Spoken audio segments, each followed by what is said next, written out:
Today we've got a great video for you. We're going to go over the Degen Dwarfs community governance updates. The mint has been closed. We're going to go over some of the votes we can do. And as well, they released a draft proposal for their treasury strategy. We're going to go over that at the end of the video if you stick around. This is not financial advice. I'm a guy in my basement degenning on dwarfs. Let's get right into it. You can see here on the 7th of April, Overqualified put up an announcement here. The snapshot is now live for voting. You can vote on which trait sets you want to remove for Season 2 and which trait sets you want to add for Season 2 of Minting Degenerate Dwarves. The mint was closed on April 2nd and we're able to now vote. Let's take a look at the two different votes here. Season 1 trait removal, you can vote by the number of dwarves you have. Like if you want to remove Yearn, you could put 8 dwarves to Yearn, put 5 to Pancake Bunny. You can put a couple to Pickle. I voted mostly for Pickle on this one. Pickle seems to be getting removed. There's two different ways you could go about this. I voted for the trait sets that I don't like or care to collect because I still won't have full trait sets of the ones I want. Other people, and the other way you could vote is removing the ones you do like so that they could be more rare and have more value in the future. I think that's also an interesting route to go. It's interesting to see that Ethereum, Wonderland, P3D, Bitcoin, Cream, and Bitcoin are all up here. Alchemix is up here. The top 3 are going to get removed. So it looks like right now Pickle, Ethereum, and Wonderland. I really wish Bitcoin would be up there to get removed. I don't really know what P3D is, so I wouldn't mind if that got removed. I wanted more Ethereum and Wonderland traits myself. So those are going to get more rare, and I'm going to probably have to pay up to collect those. The next vote that you're able to vote on is the Season 2 trait additions. Please vote on which protocol should receive new trait sets that would be mintable when Season 2 begins. This one is clearly obvious here. With the clear Ronin hack of over $600 million, Ronin is my #1 choice, and it looks like the #1 choice of the community. I would love to see some Ronin chain traits added to the Degen Dwarves. I will absolutely be trying to mint a full Ronin dwarf no matter what it takes. You also see here MetaMask and Titan Iron Finance. I think these are great traits to add. I'll be trying to collect both of these. I remember Titan and the Iron Finance thing. I remember Mark Cuban getting wrecked in the Titan Finance, so I absolutely believe those should get added as well. I think these are 3 great choices for additions right here. I hope the voting stays the same. Get out and vote. Degen Dwarves needs you. On to the meat of the video here. This is what I'm most excited about. The Degen Dwarf Treasury. What will they be doing with the Treasury? This is a list of strategies that they're working on. You're welcome if you have a Degen Dwarf to hop in the Discord, put your 2 cents in on what you think they should be doing to grow the Treasury. Strategy number 1 is just deposit an Alchemix ETH or Lido's staked ETH vault, receiving 4.4%. They could also lever up by borrowing and redepositing, getting that up to about a 6.6% to earn yield. That's strategy number 1. I do like strategy number 1, especially with how small the treasury is. I want to see consistent growth. Strategy number 2 is the CVX auto compounder that Alunaria created. I really like the Llama Air Force CVX auto compounder. I'm also a fan of this one.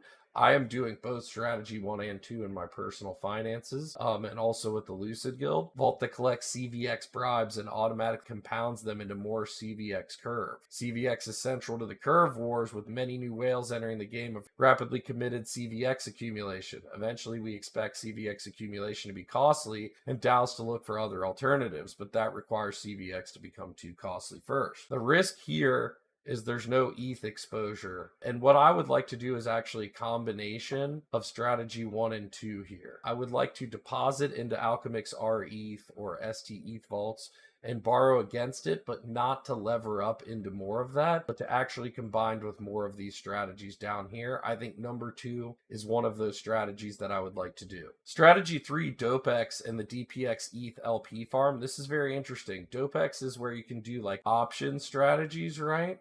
A fairly successful pool tool for the options protocol Dopex, taking a similar path as the Abra chart, but without the team fallout. Dopex is interesting to me. Options are getting a little intricate in the game. I don't think it's where we should be starting with the Degen Dwarf Treasury, especially with how small it is. I do like keeping the strategy in the back pocket. I do think Dopex and education on options and option strategies is very important for the Degen Dwarf community before potentially hopping in there. I think that one's a little bit more advanced for me. Strategy number 4 is the tALCX purchase and staking. I'm actually in for this. This is tOCMAC tALCX. It can then be staked on tOCMAC to either earn some TOC, or we can then stake it back on Alchemix to earn more ALCX. I'm okay with either of those. I'm okay with getting some exposure for ALCX and getting exposure for TOC. I do want it to be smaller portions of the treasury. And again, I would like to see us use the Alchemix vault first so that we still have the full ETH exposure. Going a little further from that is going straight into the Dopex Brigor NFT. Brigor NFTs were awarded to Dopex users that were first to bridge to Arbitrum. They had a wild hype cycle and then promptly have crabbed between 0.5 and 1 ETH floor lately.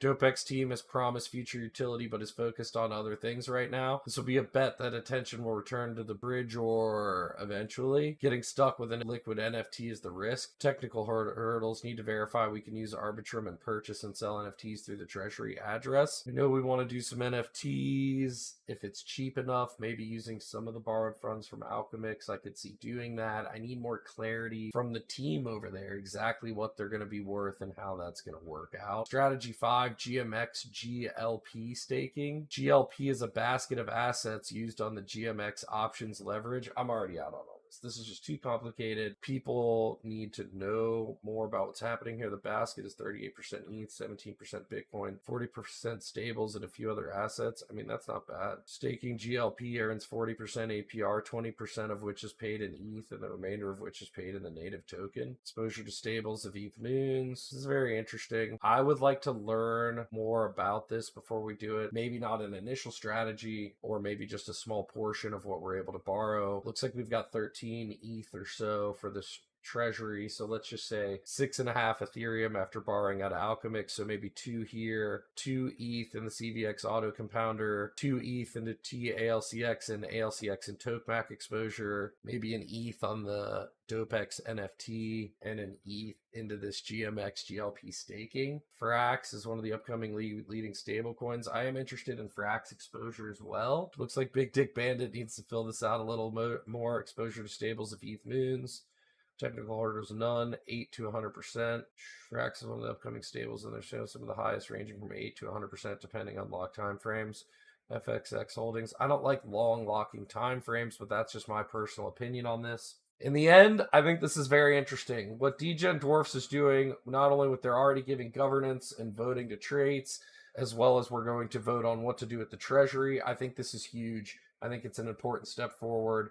I want us to see us take a conservative approach here with the treasury. I would also like to see when the second mint opens back up, I'd like to know more of the details on how much of that ETH is going to go into the treasury. I would like to see a lot of it going into the treasury to build up the treasury and then voting on how we pay the team going forward. I think that is very important to me to make sure that a lot of this ETH is going to create value for the dwarves themselves.